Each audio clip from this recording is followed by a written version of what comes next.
අමුතුවෙන් බුදුහාමුදුරන්ගෙන් මෙච්චර දේවල් ලැබිලත් ආයි වැඳලත් බුදුහාමුදුරනේ මට මේ දේවල් ලැබෙන්න කියලා ප්‍රාර්ථනා කරන්න එපා. මොකද කවදාවත් අම්මට වැඳලා මම අම්මට වැඳපු එකේ පිනෙන් මට නිවන් දකින්න ලැබේවා. මං අම්මට වැඳපු එකේ පිනෙන් මම මේ විභාගේ පාස් වේවා. කවදාවත් ප්‍රාර්ථනා කළා තියනවද? නෑ. මොකද අම්මටයි තාත්තටයි අපි නිවැරදිව වන්දනා කරනවා. ඒ නිසා හොඳට මතක තියාගන්න බුදුහාමුදුරන්ට නිවැරදිව වන්දනා කරනවා නම් දේවල් ඉල්ලන්න නෙවෙයි ගරු කරන්න වඳින්න. හේතුව තමයි බුදුහාමුදුරන්ගේ ප්‍රතිපදාව අනුගමනය කරන කිසි කෙනෙකුට වරදින්නේ නෑ. ඒකේ නාර බුදුහාමුදුරන්ගේ ප්‍රතිපදාව Tamanට ලැබීම සම්බන්ධයෙන් සතුටට වන්දනා කරනවා. දැන් සල්ලි හම්බුනහම පාවිච්චි කරන විදිය බුදුහාර හරි ලස්සන සිංහලෝවාද සූත්‍රෙ පෙන්නවා. නේ කොටස් කීයකටද? ඒකේන භෝගේ බුඤ්ජය ද්විහි කම්මං පයෝජේ චතුත්තංච නිදහපෙය්‍ය ආපදාසු භවිස්සති. කොටස් බෙදන්න 4කට. දැන් හිතන්න ඔබට හම්බ වෙනවා රුපියල් 2000ක්. දවසට රුපියල් 2000ක් හම්බ වෙනවා. ওই 2000 බෙදන්න කොටස් කීයකටද? 4කට. එක් කොටසක් කීයටද එතකොට? 500යි. ඒකේන භෝගේ බුඤ්ජය. එක කොටසක් මොකටද පාවිච්චි කරන්නේ? ආහාර පාන වෙනුවෙන්. නේ. තමන්ගේ භෝජනයට, පරිභෝජනයට රුපියල් 500ක්. ද්විහි කම්මං පයෝජේ කොටස් දෙකක්. ඒ කියන්නේ රුපියල් 1000ක්. දැන් බලන්න මේ කාණේ කොච්චර ලස්සනද කියලා. හොඳද?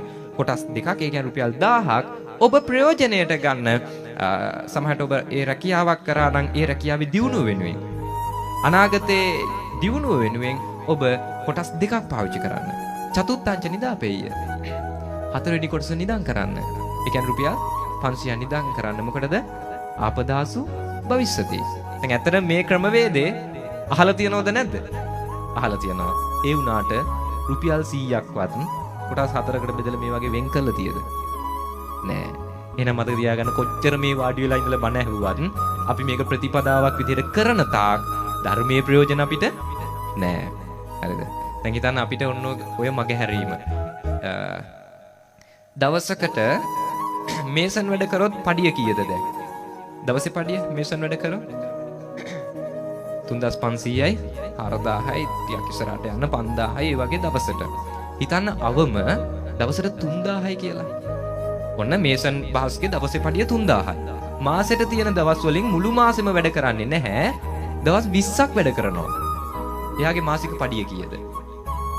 රුපියල් 3000 ගානේ 20ක් 60000යි. හරි ඔන්න මේසන් බාස්ගේ මාසික පඩිය 60000යි. ගුරුවරයාගේ මාසික පඩිය කීයද?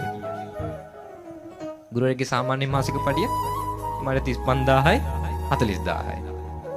වැඩියෙන් පඩි ගන්න ගුරුවරයාද මේසන් බාස්ද? හරියටම බැලුවොත් මේසන් බාස්. එහෙම වුණොත් ඇත්තටම අපි අපේ දරුවෝ කවුරු කරන්නද මහන්සි වෙන්න ඕනේ? මේසන් බාස්ලා කරන්න. නේ? ඇයි වැඩි පඩියක් ගන්නවා මේසන් බාස්? හරි. මතක තියාගන්න කරන රැකියාව නෙවෙයි ඔබ දුප්පත් පොහොසත්ද කියලා තීරණය කරේ. ඔබේ කලමනාකරණය. ගුරුවරයෙක් පඩිය හම්බුනාම යාගේ තියෙන ගරුත්වයත් එක්ක ඒ දේ නිවැරදිව කලමනාකරණය කරගන්නවා. හැබැයි මේසන් බාස්ට දවසට ඔන්න මහන්සිලා වැඩ කළා රුපියල් 3000 හම්බ වෙනවා. හම්බ වෙච්ච ගමන් ඉස්සෙල්ලා මතක් වෙන්නේ කොහෙද? ගෙදරද දරුවෝද බිරිඳද? ඉස්සෙල්ලා මතක් වෙන්නේ බාර් එක තමයිනේ. ඇයි අපි මෙහෙමනේ කියන්නේ? අද නම් වැඩ කරලා මහන්සියට තමයි චුට්ටක් යන්නේ. ඒ කියන්නේ හති අරින්න තමයි බාර් එක තෝරගන්නේ. හරි. ඉතින් ඔන්න බාර් එකට යනවා. මම අර කලින් කිව්වා වගේ ඉතාමත් ඉහළ ගාණක් වේදම් කරන්න ඕන. ඔන්න රුපියල් 3000 අරගෙන යනවා. ගෙනියපු ගමන් තමයි 1500 2000 එතන වියදම්.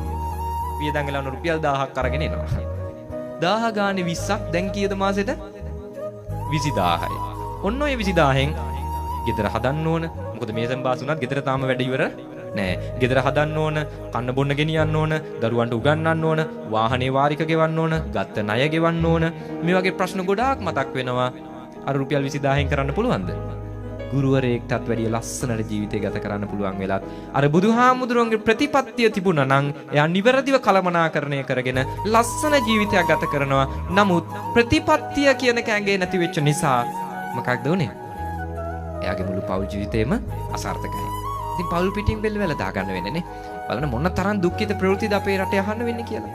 හේතුව තමයි නිවැරදිව බුදුරජාණන් වහන්සේගේ මේ දර්ශනය අනුගමනය නොකිරීම.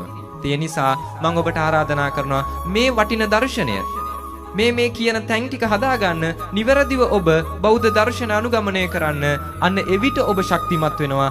එවිට කාටවත් අපිව වටන්න බෑ. මොකද අපි ශක්තිමත්. අපි ශක්තිමත් ගස් වගේ තියෙනකොට වල් පැල පැල වෙන්නේ නෑ. ඔබ ශක්තිමත් වෙන්න.